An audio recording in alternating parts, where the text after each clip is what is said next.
My message this morning is entitled, A Wee Little Man. Now, in looking at our scripture today, I'd like to actually begin at the end. That is, I'd like for us to start with the last verse. And I'd like to begin there because I think that it's going to help us in understanding what's really going on in this story. You see, one of the most difficult things to do in looking at Bible verses, particularly ones that tell stories like today's scripture does, well, one of the most difficult things to do is bracket out what we think we know and allow the verse to speak to us anew, as if for the first time. Now, this Bible story about Zacchaeus in particular is very difficult to come at anew. It's pretty much guaranteed that if you went to Sunday school at all growing up, you sung the song, Zacchaeus was a wee little man was he. He climbed up in a sycamore tree, see what he could see. Yes, exactly. Point proven. That's part of why I think that it's important for us to start our look at these scriptures today by jumping to the very ending. Let's see where we're going, and maybe it will help inform our journey just a little bit. Let's understand why the author of Luke decided to tell this story and then go back to see the story and see how it does what he planned on it doing.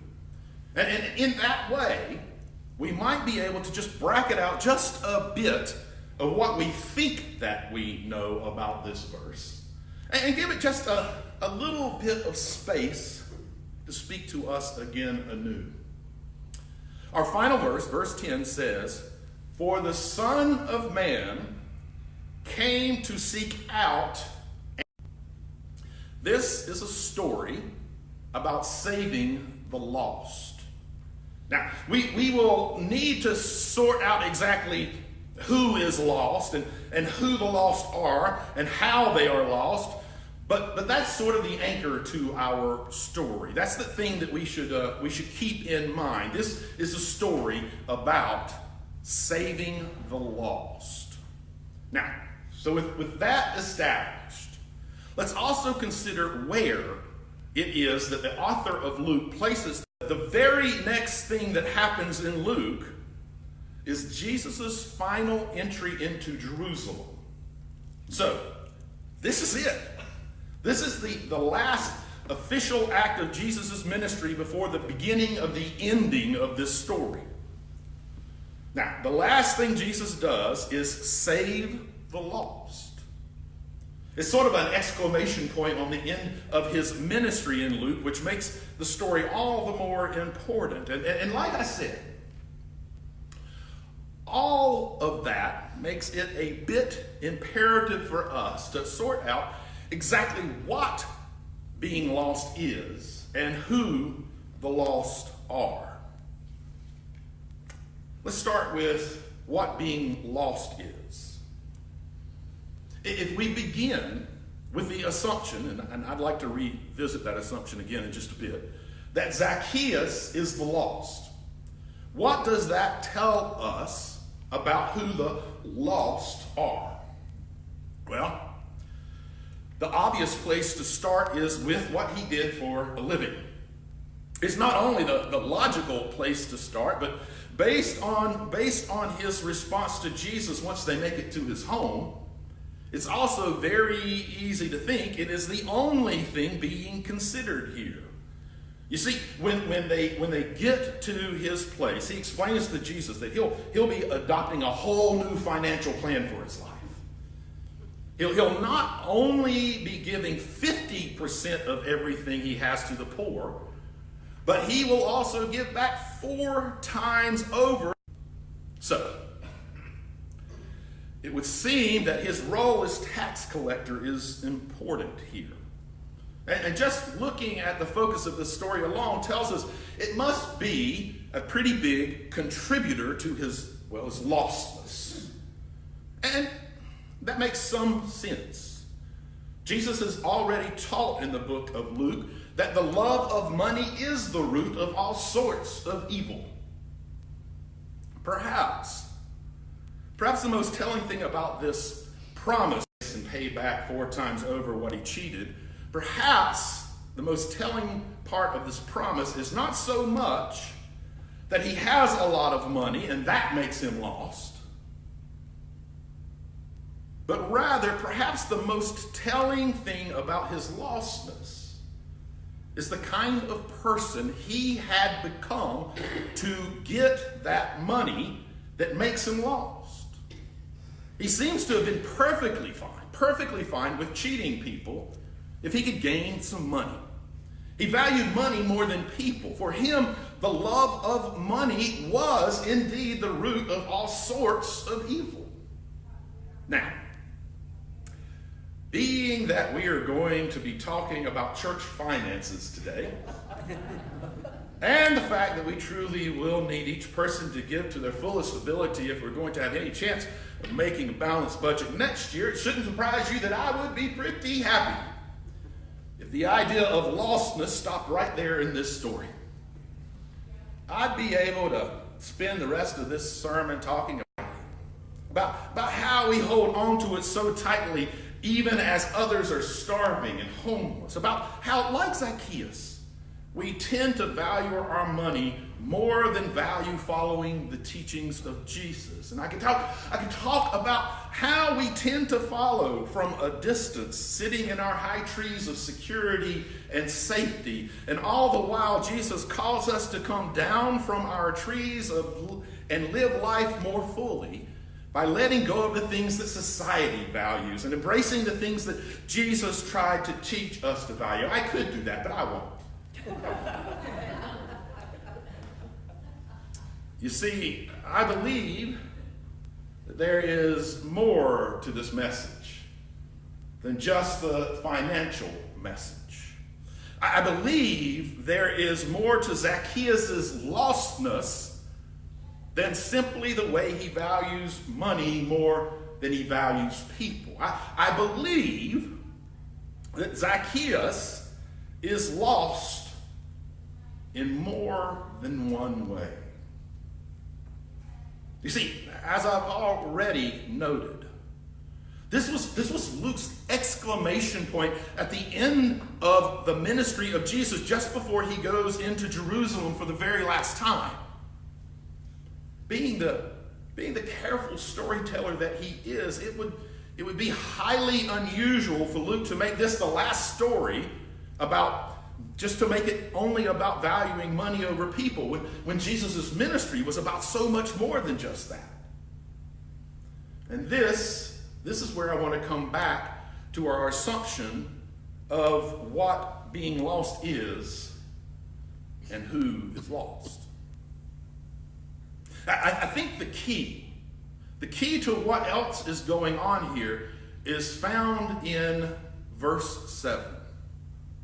It's a verse that is in many ways an echo of what we hear throughout Jesus' ministry, which makes it a pretty good candidate as a guide for the larger statement that Luke is making here about the whole of Jesus' ministry. Verse 7 says this: "It began to grumble and said, he," that being Jesus, "has gone to be the guest of one who is a sinner."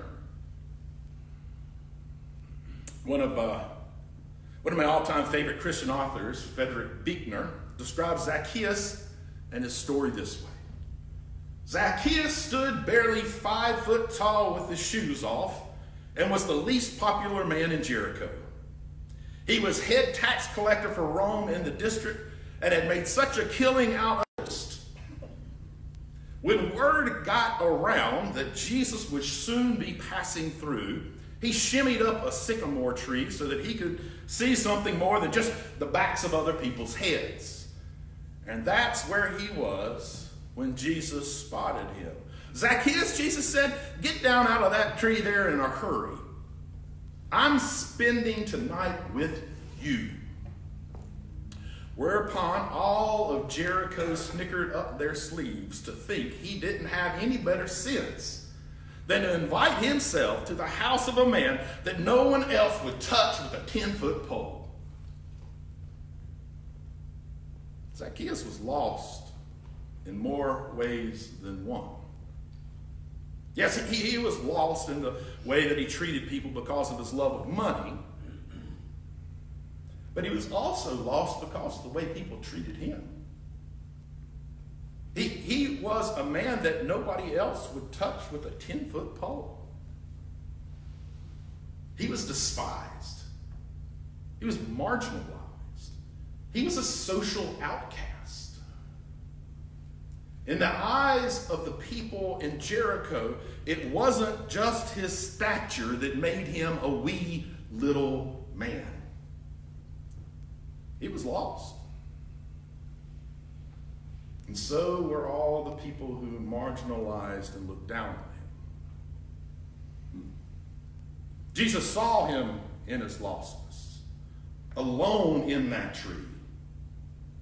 He looked past all the judgments and self-imposed values on Zacchaeus, and he saw him as a lost human being, fully deserving of love. And in that, he saw that Zacchaeus, just as each one of us, possessed uncommon value. This really is the perfect exclamation point to the end of Jesus' ministry. Zacchaeus is all at once everything we don't want to be and everything that we are.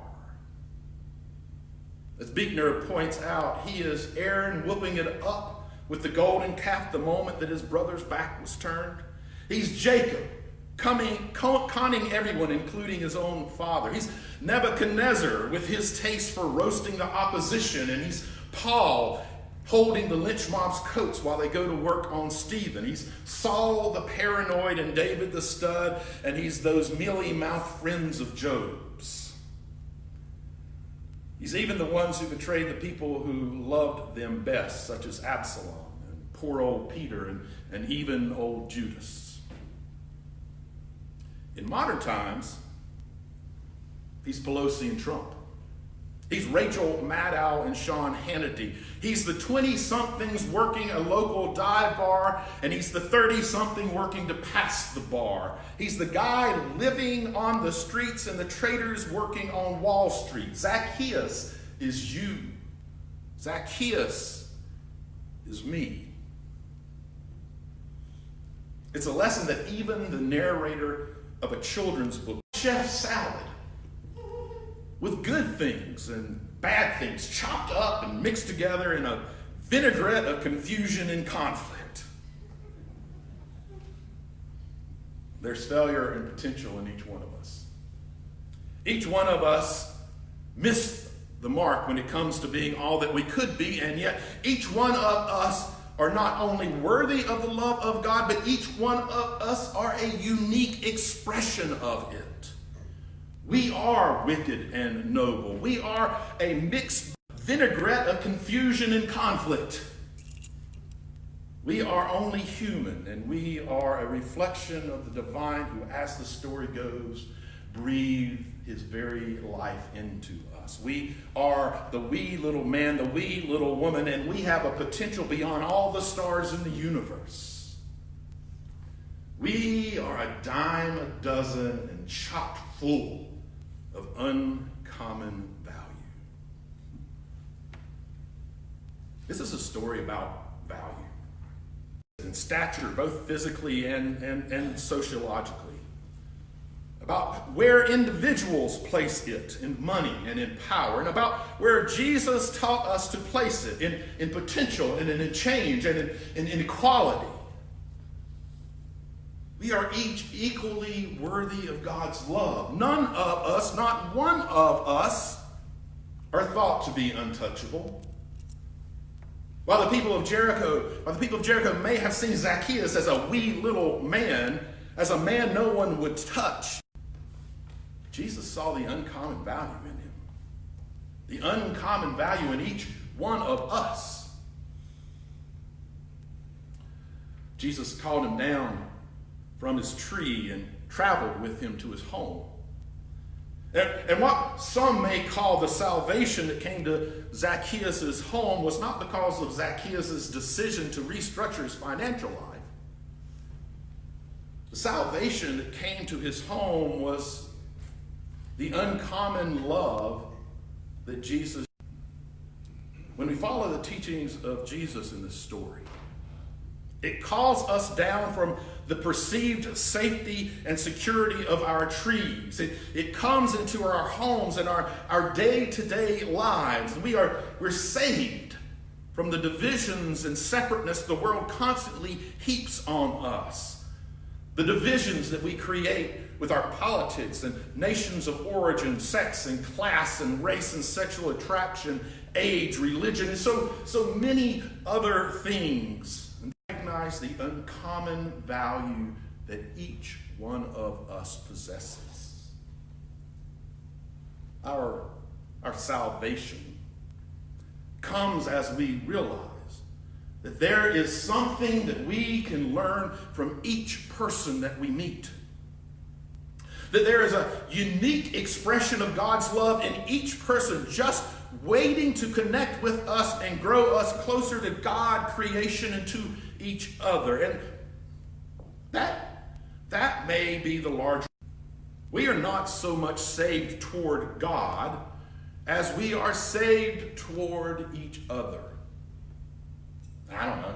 Maybe that is the same thing as being saved towards God. It does.